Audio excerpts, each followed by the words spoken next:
रुकना बड़ा मुश्किल है।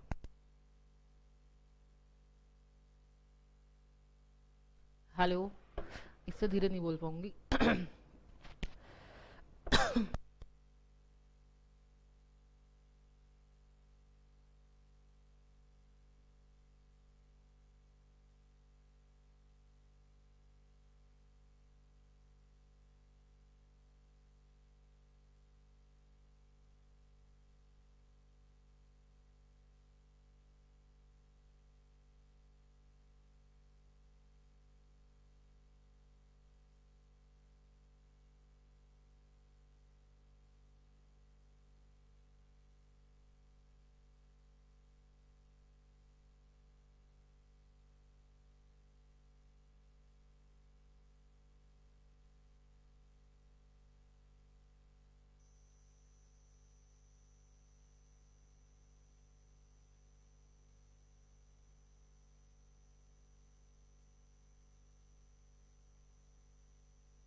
Okay. Hello everyone.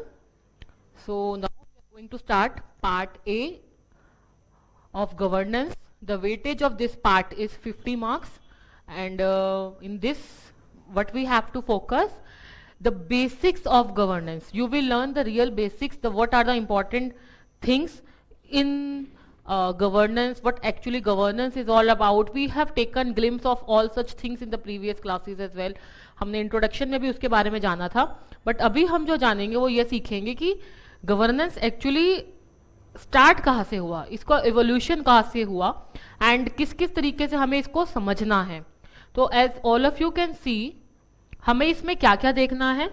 हमारे पास इसमें हमारे को देखेंगे meaning and definition of, just wait, meaning and definitions of corporate governance. Then we have advantages of corporate governance, followed by need, elements and scopes of corporate governance, evolution of corporate governance. जैसे कि मैंने आपको बताया, इसमें it has been divided into 3 parts: theories of corporate governance, concept of management and ownership, and the concept of majority versus minority. These are the important things. These are the theories which you have to focus on, followed by roots of corporate governance in Indian ethos. Then corporate governance in Indian contemporary and development. Each and every topic is very, very, very important, not only from the perspective of your examination, but from the perspective of your career as well, lifelong as well. तो जब भी हमें इसको पढ़ना है तो हमें ऐसे पढ़ना है कि हम कुछ सीख रहे हैं, और जो चीज हम सीख रहे हैं, जो हम लर्न कर रहे हैं, वो हमें अडॉप्ट करना है अपनी normal day to day life में. Then we have history and development of corporate governance, stages of development, followed by development of corporate governance in UK, followed and in the USA. And इसके बाद आपके पास है corporate गवर्नेंस कोड्स in major jurisdictions of the world. Mark this thing, that is, it is not only based on the surroundings around us, it is based on the world. OECD principles, यानी कि rules and regulations of corporate governance. Yes, these are the things which we have to study in this particular chapter. So let us begin with this particular chapter. I am not teaching you people with a PPT, और मैंने एक open कर दिया एक paper, एक page, and उसको समझाया. See, all of you are aware कि जो भी पेपर में होगा वो सब मॉड्यूल से है, तो क्यों ना हम मॉड्यूल को ही देखें. अल्टीमेटली पेपर आपका जो भी है इसी में से ही आना है. अगर हम मैं पीपीटी करके आई, उसमें से दिखाया, उस टाइम तो आपको बड़ा अच्छा लगेगा, but the moment you will be studying from your module, you will realize अरे ये रह गया, वो रह गया. The moment we are studying it from the online, that is online in the sense through the module, तो उससे अलग ही उसका चीज होती है. तो चलिए अब इसको देखते हैं. स्टार्टिंग से देखते हैं द फ्रेज कॉर्पोरेट गवर्नेंस. अब आप थोड़ा सा इस चीज को भी समझिए, here the term is phrase. Phrase यानी कि एक ऐसा सेंटेंस जो इनकम्प्लीट है बट उसका मीनिंग हमें समझ आ रहा है। तो इस स्टार्टिंग ही इस चीज से की हुई है कि कॉर्पोरेट गवर्नेंस एक फ्रेज है। The phrase corporate governance describes, क्या डिस्क्राइब करता है, I quote, the framework of rules, relationships, systems and processes within and by which authority is exercised and controlled within the corporations. It encompasses the mechanisms by which companies and those in control are held to account. I unquote. क्या सीखा हमने, क्या जाना, क्या है corporate governance, ये क्या बता रहा है? Corporate governance in realities in actually ये एक ऐसा फ्रेज है जो बताता है किस तरीके से क्या रूल्स है एक ऑर्गेनाइजेशन के पास, उसके खुद के, किस तरीके से रिलेशनशिप मेंटेन करके चलना है, किस सिस्टम को किस तरीके से प्रॉपर एथिकल वे में फॉलो करना है, किस तरीके से रूल्स, रेगुलेशन, लॉज, इन सब को एक साथ लेकर चलना है, किसी के भी राइट्स इन्फ्रिंज ना हो, किसी के भी ह्यूमन वैल्यूज खराब ना हो, खत्म ना हो, मोरालिटी मेंटेन रहे। इन सब का क्लचर, इन सब का मिक्सचर एक दो वर्ड्स में आ जाता है, और इन दो वर्ड्स को जो हमारा फ्रेज है दैट इज कॉर्पोरेट गवर्नेंस। ठीक है, और इसका मेन मकसद क्या है कि कुछ भी गलत ना हो, प्रॉपरली होल्ड हो, कंट्रोल हो, और चीजों को सही से गवर्न किया जा सके, ताकि उसको पहले ही रोक लिया जाए, उसको पहले ही कंट्रोल कर लिया जाए। Okay, just give me a second. Hello,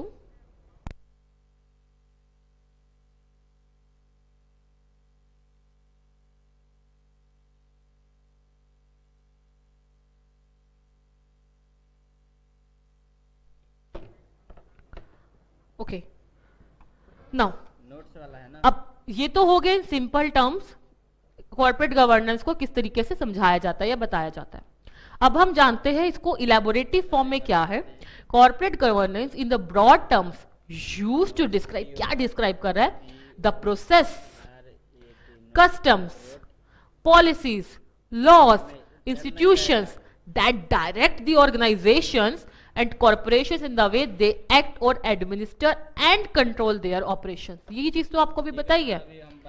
ये एक किस्म से गाइड कर रहा है, हमें फोकस करने की कोशिश कर रहा है कि आपको किस तरीके से चलना है, किस तरीके से फॉलो करना है, चीजों को कंट्रोल करना है, कितने मैनर तक करना है, और कितनी तरीके से आपको अपने बिजनेस ऑपरेशंस को वर्क करवाना है।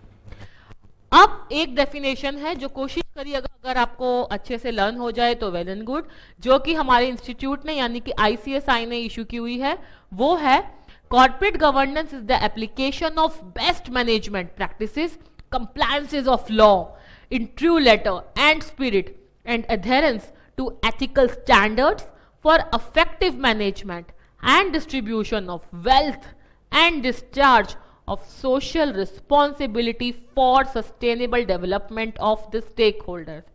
जब हमने एथिक्स की क्लास की थी, आप लोगों ने की भी है, एंड यूजुअली एवरी सैटरडे आप लोग मेरे से जूम पर भी चीज़ें डिस्कस करते हैं, उसमें हमने इस चीज़ को समझा भी है और जाना भी है। क्या है कि कॉर्पोरेट गवर्नेंस एक ऐसा मेथड है, एक ऐसा प्रोसेस है जो सिर्फ और सिर्फ किसके लिए है, जिसमें हम बेस्ट मैनेजमेंट प्रैक्टिसेस को फॉलो कर सकते हैं।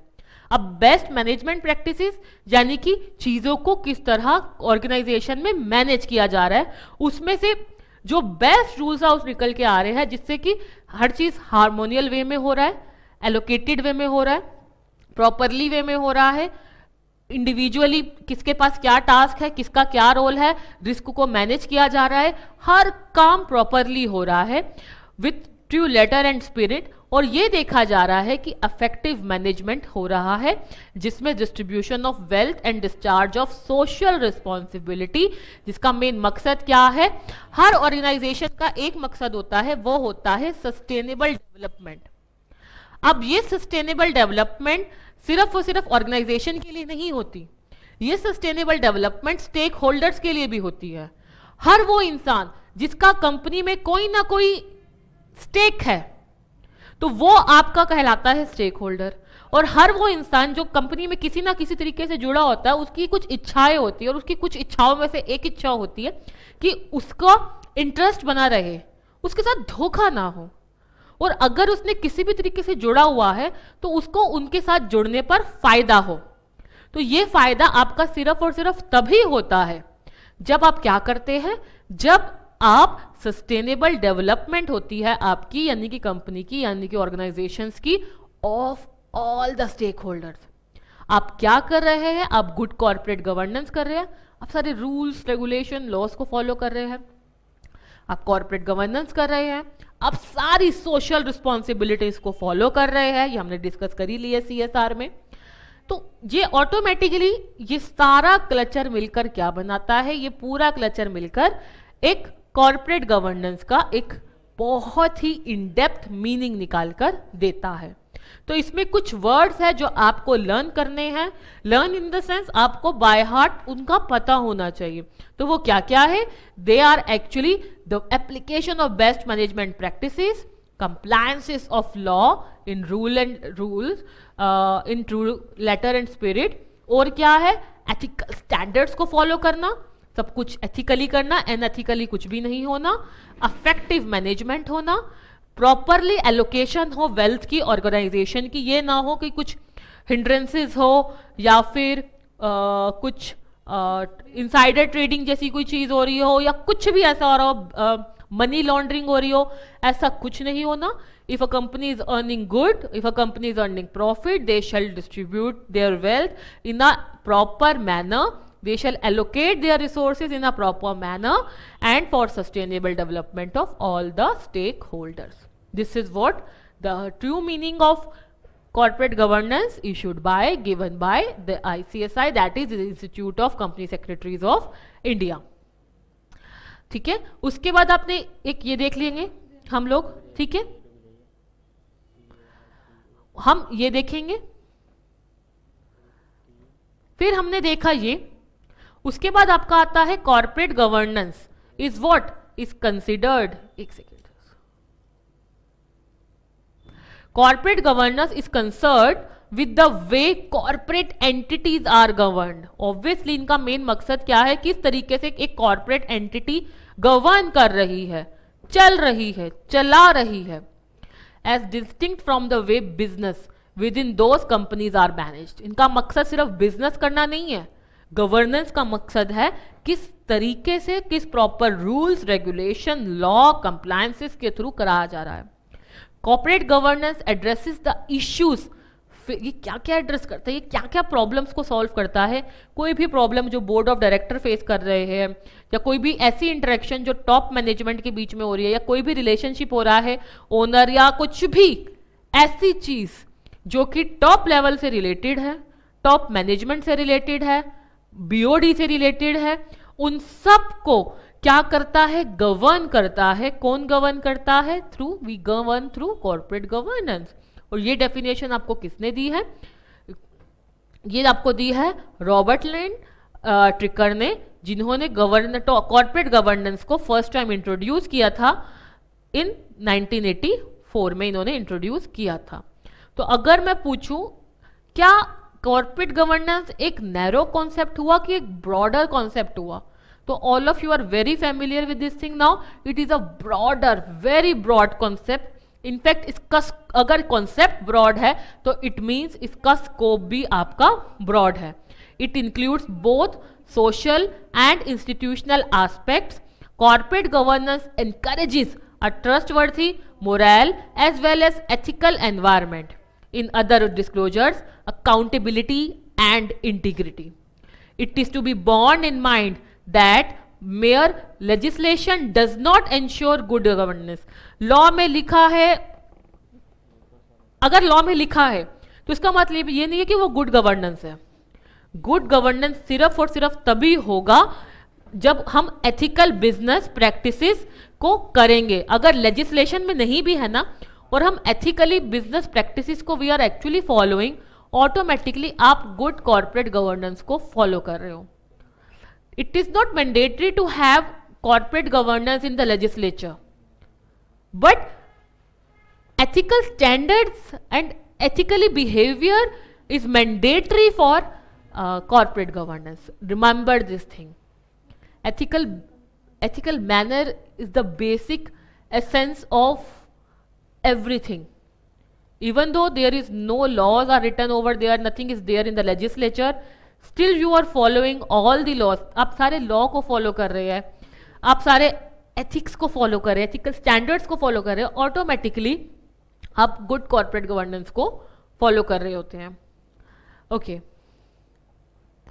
अब अगर कंपनी या ऑर्गेनाइजेशन गुड कॉर्पोरेट गवर्नेंस को फॉलो कर रही है तो वो क्या प्रमोट करने की कोशिश कर रही है?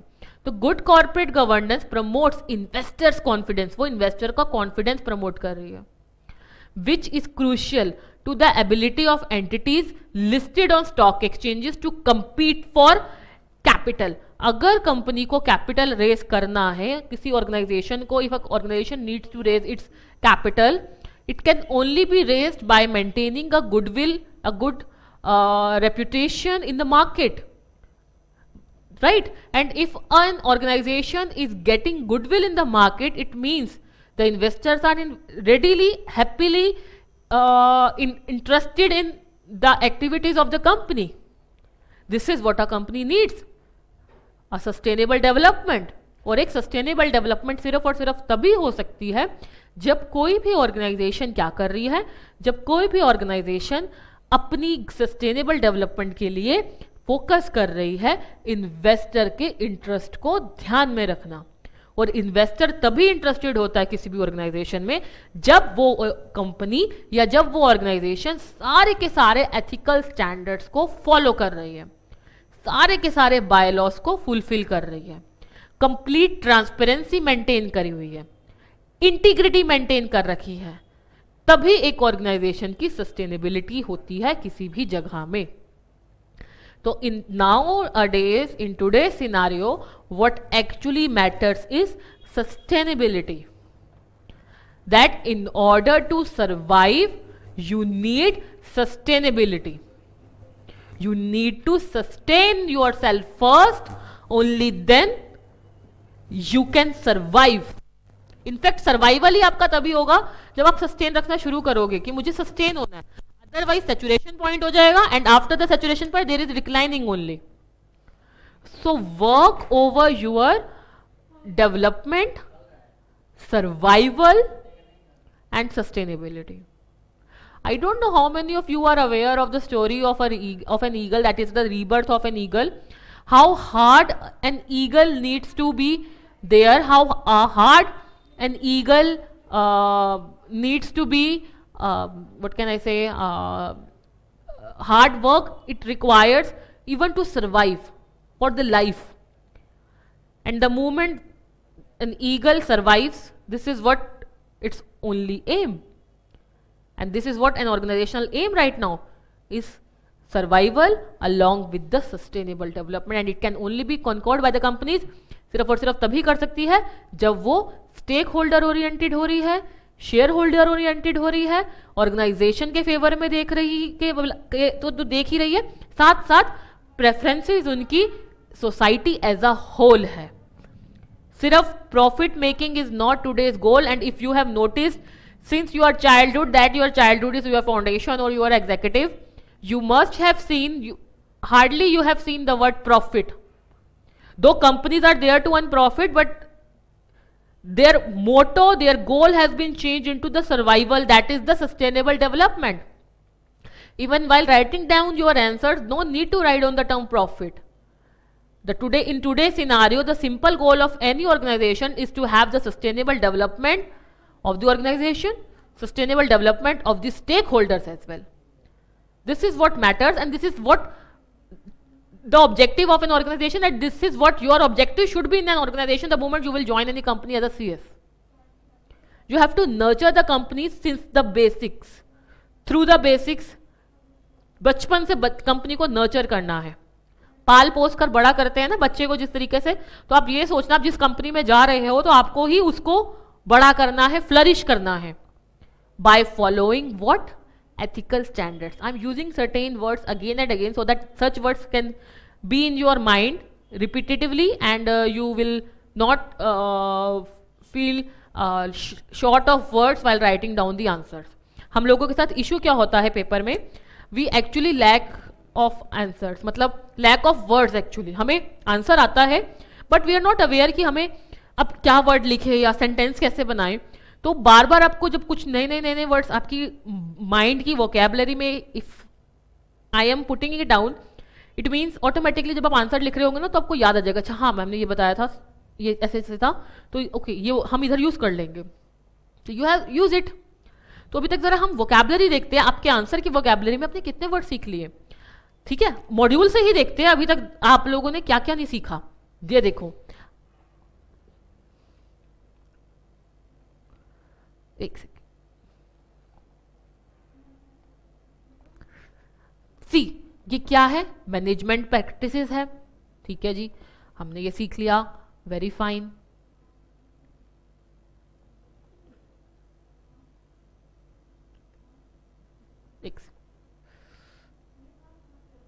मैनेजमेंट प्रैक्टिसेस है, compliances of law followed by adherence of ethical standards.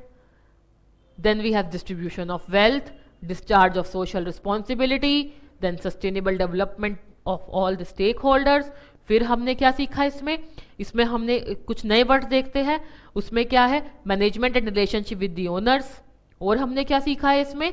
हमने सीखा है रूल्स, रिलेशनशिप, सिस्टम, प्रोसेस, जिसमें क्या होता है? Authority is exercise and control with corporations.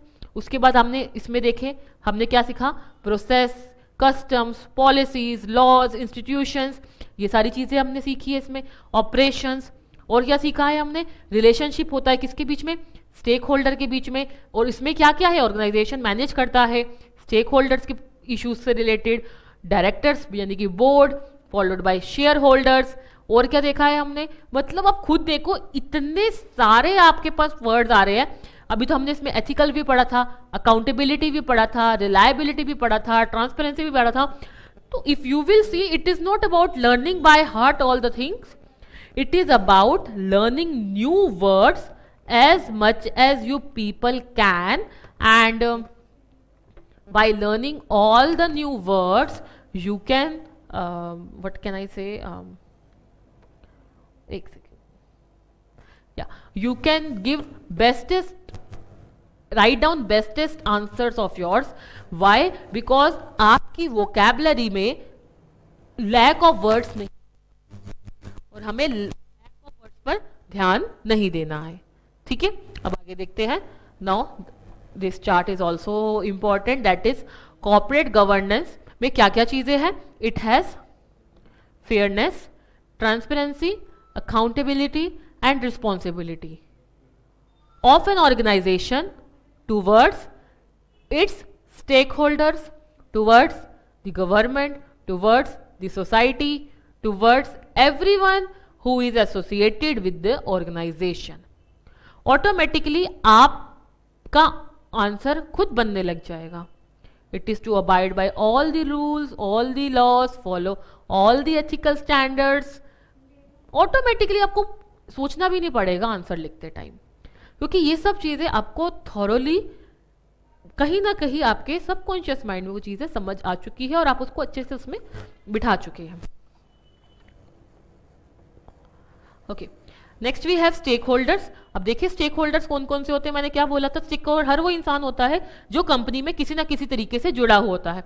अब वो आपका क्रेडिटर भी हो सकता है, डेटर भी हो सकता है, वेंडर भी है, एम्प्लॉयज, गवर्नमेंट, सोसाइटी, कस्टमर्स। तो कोई भी इंसान who is having a pecuniary interest with the company in the company is known as stakeholder. तो अब हम जानते हैं कॉर्पोरेट गवर्नेंस। अब कॉर्पोरेट गवर्नेंस समझ आ गया, रूल्स को फॉलो करना, लॉस को फॉलो करना, अच्छी प्रैक्टिसेस करना, एथिकल स्टैंडर्ड्स। ये मैंने इसको ज़्यादा इलेबोरेट इस बार ही नहीं किया है, क्योंकि आपकी एथिक्स वाली जब हमने पोर्शन कर लिया है, आपने उसमें पढ़ लिया है, समझ लिया है। और अगर आपने वो वाली वीडियो नहीं देखी है या वो वाली क्लास नहीं ली थी, तो पहले आप वो वाली क्लास देख लेना, उसके बाद इसको देखना, क्योंकि उसमें बहुत ही इलेबोरेटिव फॉर्म में बताया हुआ है, तो आपको वहाँ से वो ये चीज़ें ज़्यादा क्लियर हो जाएंगी। और इसमें आता है अब हम जानते हैं कि एक गुड कॉर्पोरेट गवर्नेंस की बेसिकली एडवांटेजेस क्या है, एडवांटेजेस यानी कि फायदे क्या है। Good corporate governance ensures corporate success and economic growth. क्या ये बात सही है? बिल्कुल सही है। अगर हम सब चीज़ों को अच्छे से फॉलो कर रहे हैं, जैसी चीज़ें होनी चाहिए वैसे कर रहे हैं, सब कुछ इंटीग्रिटी मेंटेन्ड है, ट्रांसपेरेंसी मेंटेन्ड है, सब कुछ प्रॉपरली कन्वीन हो रहा है, तो इसकी फायदा क्या हो रहा है कि कॉर्पोरेट सक्सेस हो रही है और इकोनॉमिक ग्रोथ हो रही है, कंपनी की भी सक्सेस हो रही है। और अगर कॉर्पोरेट सक्सेस हो रही है तो ऑटोमेटिकली कॉर्पोरेट का क्या हो रहा है?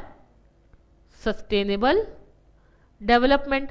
और अगर कॉर्पोरेट का सस्टेनेबल डेवलपमेंट हो रहा है, if any organization is earning, obviously it is that earning goes into economy, and if corporation is earning, automatically economic growth would be there. Then we have strong corporate governance maintains investors confidence, ये हम discuss कर चुके हैं, जिससे कि company अपने capital को raise कर सकती है efficiently and effectively. There is a positive impact on the share price. Obviously, if a company is from the past few years is distributing dividend, or they have a very good project lined up, or they are actually investing in a very good project, they again need certain amount of capital. Investors are ready to invest in the company, in the organization, because of the reason that they are having a trust on the company, on the organization. The investors are actually what can I say, having a goodwill about the company, and that is why it's actually an impact, and because of that impact an organization can raise its capital, again I am repeating in the second point, which is there, effectively and efficiently. Then it provides proper inducement to the owner as well as to the manager to achieve objective that are interest of the shareholders and the organization. Very true. Good corporate governance also minimises wastage. Obviously हमें पता होता है resources क्या है, allocation क्या है, किस तरीके से यूज करना है, क्या करना है, करप्शन, रिस्क मैनेजमेंट, ये सब कुछ। It helps in brand formation and development. It ensures organization is managed in a manner that fits the best interest of all. ये इंश्योर करता है कि जो ऑर्गेनाइजेशन है वो बेस्ट इंटरेस्ट में फिट हो रही है लोगों की, ठीक है। And the last one, it reduces cost and aids in long-term sustenance and growth of the company. ये देखता है कि किस तरीके से लॉन्ग टर्म ग्रोथ के लिए corporate governance is like a boon, because if an organization is planning, and obviously all the organizations plan to have a long-term goal to sustain and to survive and to fly, it can only be done if they are following the governance, that is the corporate governance. And if an organization is following the corporate governance, they are inculcating into the economic growth, they are actually investing in the making of their own goodwill, they can raise the funds easily from the shareholders excuse me. They can minimize the wastage, corruption, risk while following all the governance. They knew how to form and maintain and promote their brand, and it ensures that for the best interest of the organization. What else you want? Being a CS, being following and the corporate governance, this is what the main objective of yours should be. And the moment you will be making the notes of this particular chapter, what you can do, even you can text me as well. I can share notes along with that. If you have made any notes, you can send me your notes as well for the checking. Students are sending me, I'll check them and I return to them as well. And about my number, you can take my number from the Renu ma'am. She is the coordinator of the professional, right? So you can call her and take my number for this. Okay, next है, हमने समझ लिया कि corporate governance है, organisation की growth होती है, sustainability है, नाम होता है, हर काम इजी होता है, रिस्क भी मैनेज हो जाता है, वेस्टेज भी कम होती है, करप्शन के चांसेस भी कम है, हर चीज करने से इसको फायदा ही फायदा है। तो अब क्वेश्चन आ रहा है next topic, need for corporate governance. Excuse me.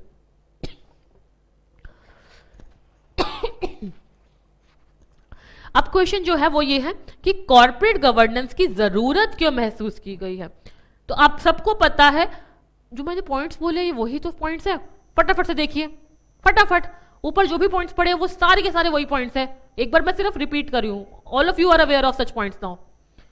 We have corporate performance, that is maintaining the goodwill, enhanced investor trust, we have done this portion, better access to the global market. Obviously if we are having good name in the market, investors are readily available to invest in our company, then it is not about the national level, we can go into beyond the national level, we can go even to the national level, international level as well. Enhancing enterprise valuation, obviously it will inculcate in the valuation of enterprise, the share price of the company increases. Easy finance from the institutions, from the shareholder, from everyone, because of the transparency, fairness which a company who is following the corporate governance is following. Combating corruption, we have covered this portion as well. Then reduced risk and accountability, all the parts has been discussed. So now what you have to focus on, now you have to make your notes, and everything which has been covered till now is written over here. आपको मैंने जो चीजें भी बता दी है वो सब कुछ आपके इसी में ही है, तो बार बार लिखने की जरूरत नहीं है, ये automatically just need to learn the points, and whenever you are writing down the point, automatically such things will come into your mind, because the accountability matters. By following the good corporate governance, there is a direct and indirect entrustment of management of the company, वो automatic होता है, तो आपको उसको ध्यान में रखना उस चीज को। Okay, then we have elements या फिर स्कोप। गुड कॉर्पोरेट गवर्नेंस का स्कोप क्या है, अब आप खुद सोच के देखिए, क्योंकि हम इसको फॉलो कर रहे हैं, ठीक है।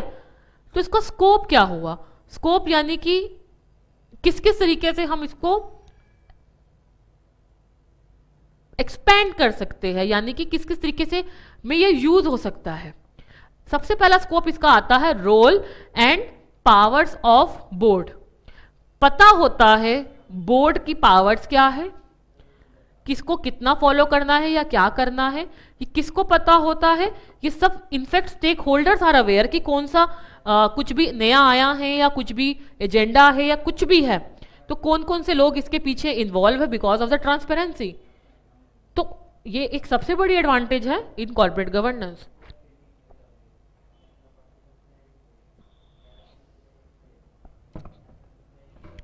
देखो, board of directors the primary interference between the company and its investors, यानी कि its share holder stake holders. Directors are elected by shareholders to represent them and are tasked with the making important decisions such as corporate officer appointment, executive compensation and dividend policy. In some instances, board obligations stretch beyond financial optimization when shareholders resolution call for certain social, environmental concern to be prioritized. तो हमें पता होता है कि जब whether a company is doing, देखो there are certain times when companies are doing good but they are not following the environmental standards, and if they are not following all the environmental laws, it means they are being unethical, and if they are being unethical, तो उसका scope क्या होगा, company की goodwill गिरनी शुरू हो जाएगी। वही अगर कॉर्पोरेट गवर्नेंस है, कंपनी को पता हम इसे फॉलो कर रहे हैं, तो उनको उन स्टैंडर्ड्स को फॉलो करना है, and if they are following that standards, automatically company सारे लॉस को ही फॉलो कर रही है और कंपनी अपना ही नेम क्रिएट कर रही है मार्केट में। उसके बाद है legislation. Clear and unambiguous legislation regulations are fundamentals to effective corporate governance. Legislation that requires continuing legal interpretations, मतलब डे टू डे बेसिस के उस पर होता है कि कौन सा क्या करना है, किसका क्या है, मिसरिप्रेजेंटेशंस ना हो, मतलब गलत मीनिंग ना निकाल के किसी भी लॉ को समझा जाए, जो चीज जैसी है उसको वैसे ही फॉलो करना है। Then it has management environment. Management environment यानी कि हम सबको पता है दैट इज एथिकल फ्रेमवर्क, जो हमने डिस्कस कर ही लिया है, इसको फॉलो करना है प्रॉपर्ली। तो गुड कॉर्पोरेट गवर्नेंस से बहुत बड़ी एडवांटेज होती है कि मैनेजमेंट एनवायरमेंट को फॉलो किया जाता है। Then it has board skills. Board skills में आपका है, बोर्ड को भी अपॉर्चुनिटीज मिलती है टू एक्सप्लोर, टू एक्सपेंड, क्योंकि गवर्नेंस को फॉलो करें तो बोर्ड को पता है हमें इन एरियाज को फॉलो करना है, and if they are following that areas and somewhere the board receive, board को कुछ रिस्क भी दिखता है, तो बोर्ड अगर वो सारे एरियाज को फॉलो कर रही है तो बोर्ड उस रिस्क को मिटिगेट भी कर सकता है, इनफैक्ट स्टॉप भी कर सकता है और वही रोकने की कोशिश करके खत्म भी कर सकता है. Then we have board appointments. Board appointments यानी कि to ensure that the most competent people are appointed on the board, और क्योंकि ट्रांसपेरेंसी है, फेयरनेस है, ये सब कुछ चीजें हैं, तो ये इन सबको ऑटोमेटिकली करता ही करता है. The role of the board was summarized by King Report, a South African report on corporate governance. क्योंकि बोर्ड रिपोर्ट में चीजें मेंशन करनी है, तो ये किंग रिपोर्ट है जो कि साउथ अफ्रीकन रिपोर्ट पर बेस्ड है. To define the purpose of the company, board report में बताया गया है. To define the values by which company will perform its daily business. To define, identify the stake holders relevant to the company. To develop strategy combining this factor to ensure implementation of this strategy. See ultimately governance से हमें चीजों को कैसे manage करना है वो सिखाया जा रहा है. और खाली एक सीएस को ही नहीं, बोर्ड को भी, टॉप लेवल को भी, प्रमोटर्स को भी, हर वो इंसान जो टॉप पर है, टॉप लेवल पे है, उनको पता होता है कि उनकी ड्यूटीज क्या है, उनको किस तरह से चीजों को करना है या करवाना है. Board induction and training, then board independence, सब कुछ गवर्नेंस के अकॉर्डिंगली होता है. कितने वो इंडिपेंडेंट है, कितनी पावर्स है, ऐसा नहीं होता कि बोर्ड के पास अनलिमिटेड पावर्स होते हैं. There are certain limit of powers a board has, वो किस लेवल तक की है वो देखते हैं. Code of conduct, that is the rules which has to be following. Strategy settings, then we have business and community obligations. So these are the various points which you have in scope. You can do audit committee, monitoring the board performance, risk management. These are actually the name of your chapters as well. So any 8 you can do, maximum to maximum only 8 you can do, because all such are the names of the chapters, and the moment we will be on these chapters we will be covering such things. Now अब आता है evolution of corporate governance. Corporate governance का evolution यानी कि birth कहाँ से हुआ, starting कहाँ से हुई, इसको तो हम, क्योंकि it actually has theories, it actually has theories, तो that can be done only in the next class, क्योंकि थ्योरीज वाला पोर्शन है. पहले हम कोई और टॉपिक लेते हैं, क्योंकि हमें थ्योरीज देखनी होगी और theories requires a proper class, उस पर एक प्रॉपर क्लास चाहिए. तो अभी आपका जो इसमें आपका है वो आपका आएगा इसमें.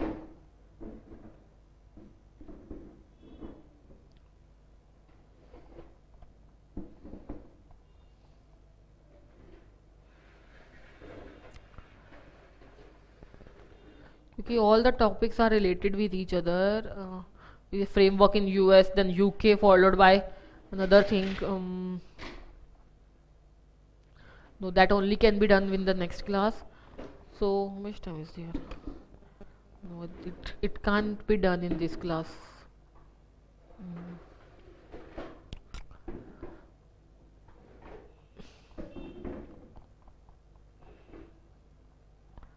Okay, so what we'll be doing in the next class, we will actually start with the theories portion, because this is one of the मतलब जो आपके लेंथीएस्ट चैप्टर में से है वो यही वाला है. उसके बाद के जो चैप्टर्स है वो सिंगल क्लासेस के ही, इनफैक्ट आपके सिंगल क्लास या maximum 2 classes.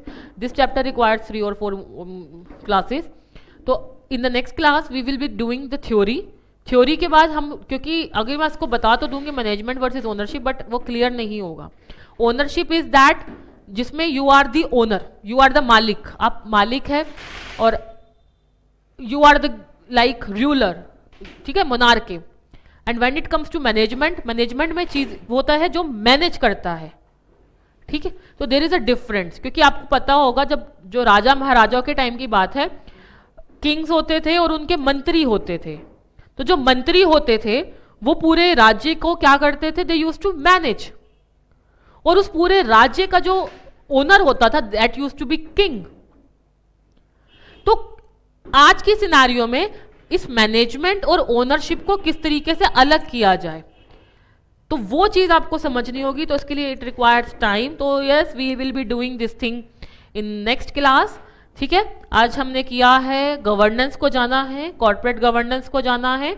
We have done the advantages of the corporate governance followed by need and scope of the corporate governance. These are the topics which we have covered from the module only, and after seeing the video or after taking the class, आप notes बना के मुझे भेजिए और I will check and return it to you. ठीक है, तो आज के लिए हम इतना ही रखते हैं। Now will be meeting in the next class. तब तक के लिए bye everyone, take care and all the very very very best all your future endeavours.